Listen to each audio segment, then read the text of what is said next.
अस्सलामुअलैकुम my social media family. उम्मीद करती हूँ कि आप सब लोग हमेशा की तरह खुशबाश होंगे और हिफ्ज़-ओ अमान के साथ होंगे।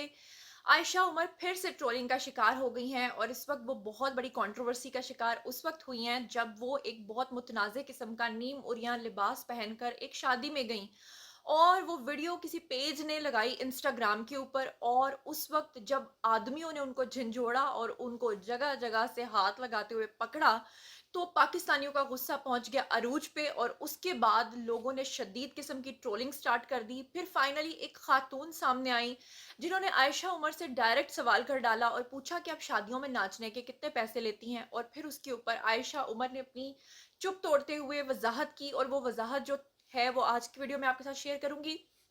आज ही की वीडियो में आपको ये भी बताऊंगी कि लोगों ने उनको किस किस तरह के अलकाबात से नवाजा और ये भी आपको बताऊंगी कि इस वक्त सोशल मीडिया की जीनत ये वीडियो बन रहा है जहां पर जगह जगह आप इसी को टॉक ऑफ द टाउन समझेंगे। तो आज के वीडियो में हम इसी पे बात करने वाले हैं। चलिए शुरू करते हैं वीडियो। लेकिन उससे पहले मैं एक बात आप लोगों से कहना चाहती हूँ, वो ये है कि बहुत सारे लोगों ने मुझे कहा कि आपका सलाम करने का स्टाइल तो बहुत प्यारा लगता है लेकिन आप लेफ्ट हैंड से सलाम करती हैं। तो मैं आपको बताऊं कि मैं जो ये मेरा आपको लेफ्ट हैंड नजर आ रहा है दरअसल ये मेरा राइट हैंड है।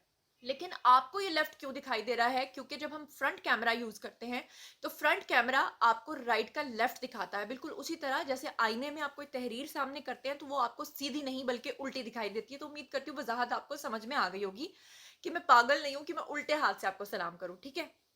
और उल्टे हाथ से अगर मैं सलाम करूं तो फिर आपको राइट हैंड लगेगा, लेकिन मैं अपनी आदत नहीं बिगाड़ना चाहती।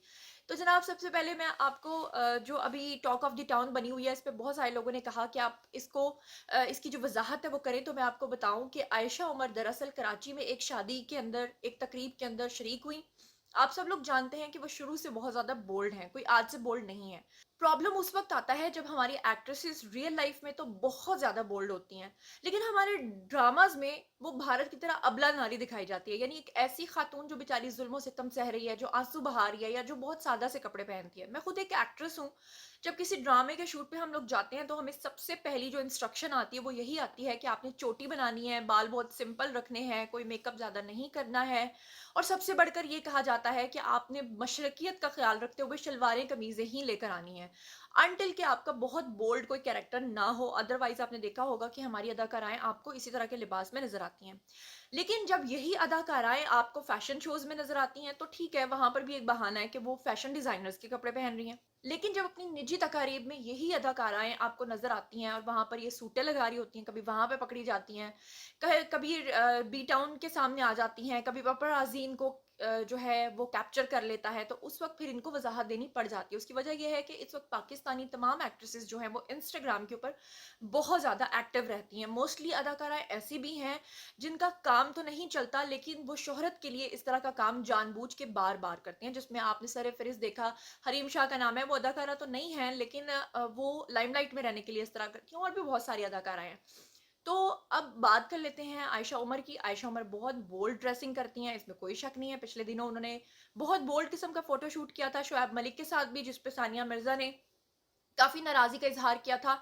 और जब एक तकरीब में ये लोग इकट्ठे हुए थे तो उस वक्त आपने सानिया मिर्जा का मूड भी देख लिया था कि वो नहीं एंटरटेन करना चाहती थी आयशा उमर को। आयशा उमर की अगर एज की बात करें तो विकीपीडिया के मुताबिक 1980 में ये पैदा हुई थी। लाहौर से इनका ताल्लुक था लेकिन शुरू से ये कराची में रहती हैं। हालांकि यहाँ एनसीए से और एलजीएस से वो पढ़कर गई हैं। आयशा उमर ने अपनी दुखी स्टोरी सुनाते हुए लोगों को कई बार ये बता रखा है कि जब वो 1 साल की थी तो उनके वालिद इस दुनिया से, इस जहाने फानी से कूच कर गए थे। और वो कहती हैं कि वो शुरू से सेल्फ मेड रही हैं, अपनी कमाई खुद करती हैं, अपना खर्चा खुद उठाती हैं। इसीलिए वो लोगों को जूते की नोक पे रखते हुए ये कहती हैं कि मुझे लोगों से कोई फर्क नहीं पड़ता है, चाहे मैं किसी भी तरह की ड्रेसिंग करूं। लेकिन शायद वो ये भूल जाती हैं कि यही वो पाकिस्तानी मुआशरा है जिससे काम दिखाकर एक आर्टिस्ट ने अपनी दाद वसूल करनी होती है। अगर यही पाकिस्तानी मुआशरा किसी अदाकार को इज्जत ही नहीं दे उसके काम की तो फिर पूरी जिंदगी काम करने का कोई फायदा नहीं होता। लेकिन शायद हमारी एक्ट्रेसेस इस बात को समझने से आ रही हैं और यही वजह है कि वो खुले आम दंदनाती फिरती। इस कंट्रोवर्सी के बारे में स्पेसिफिकली अगर मैं आपको बताऊं तो हुआ ये कि कराची में एक शादी की तकरीब हुई जिसमें मधु थी, आयशा उमर भी। वहां पर जब ये पहुंची तो वहां बहुत सारे मर्द हजरात थे, जैसे कि तमाम शादियों में लोग होते हैं, औरतें भी होती हैं, मर्द भी होते हैं। आयशा उमर जो है वो तकरीबन नीम उरिया लिबास पहनकर जैसे ही शादी में गईं तो वहां जाकर उन्होंने डांस किया भारतीय गाने पे जो था मुन्नी बदनाम हुई डार्लिंग तेरे लिए। और फिर उनके लटके झटके देखने के बाद आदमी उन पे झिपटे और झपट के उन्होंने पकड़ लिया जी। और वो उसके बाद आपको पता ही है कि हमारी जो पाकिस्तानी कौम है वो 2 बातों पे गुस्सा कर रही थी। एक आयशा उमर के लिबास पे, इंडियन गाने पे। हालाँकि नो डाउट कि हमारे पाकिस्तानी जो ज़्यादातर वेडिंग्स होती हैं उसमें ऐसा होता है कि भारतीय गाने जो हैं वो चलते रहते हैं। अच्छे गाने हों, किसी भी मुल्क के हों, कोई फ़र्क नहीं पड़ता। लेकिन मसला उस वक़्त बना जब आयशा उमर के लिबास और ख़ास तौर पे लोगों की उनको जिस तरह से उनके ऊपर झपटे आदमी हज़रात, उसके बाद लोगों का गुस्सा 7वें आसमान पर पहुँचा। फिर वज़ाहत देनी पड़ गई आयशा उमर को, वो इंस्टाग्राम पे आईं और उन्होंने कहा कि मैं भी आम लोगों की तरह ही एक आम इंसान हूँ। मैं भी अपने रिश्तेदारों और दोस्तों की शादियों पे नाच सकती हूँ। और ये उन्होंने इस रद्द-ए-अमल में भी कहा जब एक खातून ने इंस्टाग्राम पे उनसे ये सवाल पूछा कि आप शादियों पे नाचने के कितने पैसे लेती हैं? तो उन्होंने कहा मैं शादियों पे नाचने के पैसे चार्ज नहीं करती, लेकिन मेरी दोस्तों की शादी हो तो मैं उसमें नाचूँगी। और फिर उन्होंने आगे ये भी कहा कि मुझे तो डांस परफ़ॉर्मेंस के लिए, तैयारी के लिए इतना टाइम नहीं मिल सका, लेकिन फिर भी मैंने डांस किया। और फिर उसके बाद उन्होंने ये भी कहा कि जिस वक़्त मैं नाच रही थी, उस वक़्त एक चूड़ी टूटकर, काँच की चूड़ी मेरे पैर में लग चुकी थी, लेकिन फिर भी मैंने डांस को जारी रखा। ये वो अपनी मेहनत की बात बता रही थी कि मैं फिर भी लगातार डांस करती रही और मैं मेरे जो पैर हैं वो थिरकना बंद नहीं हुए जब तक कि मेरी डांस परफॉर्मेंस खत्म नहीं हो गई। वो चाहती थी कि लोग उनको दाद दें, लेकिन वो जो क्या कहते हैं लोगों ने दाद देने के बजाय जो है ना वो अजीब किस्म की लान-तान और गालियाँ देना शुरू कर दी। कुछ कमेंट्स मैं आपके सामने रीड करना चाहती हूँ, ज़रा मुलाहिज़ा फरमाएँ। एक सारिफ ने लिखा है कि ना डांस आता है, ना शर्म आती है। फिर अगले सारिफ ने, ये माही नाम की कोई आईडी है 8215, इन्होंने लिखा कि उठा के कैसे ले जा रहे हैं तौबा, हाफ नेकेड ड्रेसेस तो पाकिस्तानी एक्ट्रेसेस की ज़रूरत ही बनती चली जा रही है। वहाब ऑफिशियल ने लिखा कि इसको तो बदनाम होने की भी कोई ज़रूरत नहीं है। फिर उसके बाद एक और आईडी ने गंदी गाली लिखी, फिर एक और आईडी ने गाली लिखी, फिर उसके बाद औसर नाम की एक आईडी ने लिखा कॉपी करते हैं सारा टाइम फिर भी अच्छी नहीं लगती। फिर उसके बाद जनाब अगर मैं आपको बताऊं तो लोगों ने क्या-क्या कुछ नहीं कहा। फरीहा नाम की, फरीहा यिल्माज़ करके एक आईडी है और इनका कमेंट बड़ा अजीब सा है, इसलिए मैं इसको रीड नहीं करना चाहती, लेकिन स्क्रीन पे आप लोग देख रहे हैं।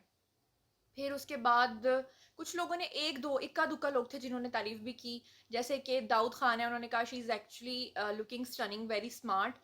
फिर उसके बाद आमिर खान हैं, उन्होंने लिखा है पेशावर से वाया रोड लानत भेज रहा हूँ, कबूल कीजिए। फिर मारूख ज़ाइमा खान हैं, उन्होंने लिखा कि ऐसी दोस्तें हों तो इंसान का खर्चा बच जाता है नाचने वालियों की जगह, नाचने वालियों का। और फिर सोनू सोनिया ने लिखा बेचारी मलाइका सोच रही होगी ये मेरा ही सॉन्ग था क्या? ओके, हमज़ाद ने लिखा है यार सब वीडियो देखकर अस्तगफार क्यों पढ़ते हैं? तो इस तरह के बहुत सारे कमेंट्स जो वो आए हैं आयशा उमर को, लेकिन आयशा उमर को कोई फ़र्क नहीं पड़ता, ना इससे पहले उनको कभी फ़र्क पड़ा है। और हमारी जो पाकिस्तानी एक्ट्रेसेस को आप ड्रामाज़ में देखते हैं, काइंडली आप उस तरह से उनको समझना छोड़ दीजिए। आप ये मत समझिए कि जिस तरह भारत के अंदर भी आपने देखा होगा कि वो भगवान की मूर्ति के आगे पूजा करते हुए, वो सिंदूर लगाए हुए, बिंदिया लगाए हुए, साड़ी पहने हुए खवातीन आपको नज़र आती हैं, लेकिन जब पपराज़ी के सामने वो आती हैं तो उन्होंने शॉर्ट्स भी पहनी होती है, निक्कर्स भी पहनी होती हैं और आपको यकीन नहीं आता ये वही अदाकारा हैं। इसी तरह पाकिस्तानी अदाकाराओं का भी हाल होता जा रहा है। अब वो चीज़ नहीं रही है। मेरा काम पर्सनल तनकीद करना हरगिज़ नहीं है, मेरा काम था सिर्फ़ और सिर्फ़ आपको न्यूज़ देना और ये जो वायरल वीडियो है इस पे लोगों के कमेंट्स आपको बताना और एग्ज़ैक्ट न्यूज़ जैसे थी वैसे आप तक पहुँचाना। उम्मीद करती हूँ कि आज का वीडियो आपको पसंद आया होगा। मज़ीद खबरें, व्लॉग्स, इंटरव्यूज़ और सियासी तज्ज़िये जानने के लिए मेरे साथ कनेक्टेड रहना हरगिज़ मत भूलिएगा। चैनल को सब्सक्राइब कर लीजिएगा। अपना बहुत ख़्याल रखिएगा। अल्लाह निगहबान।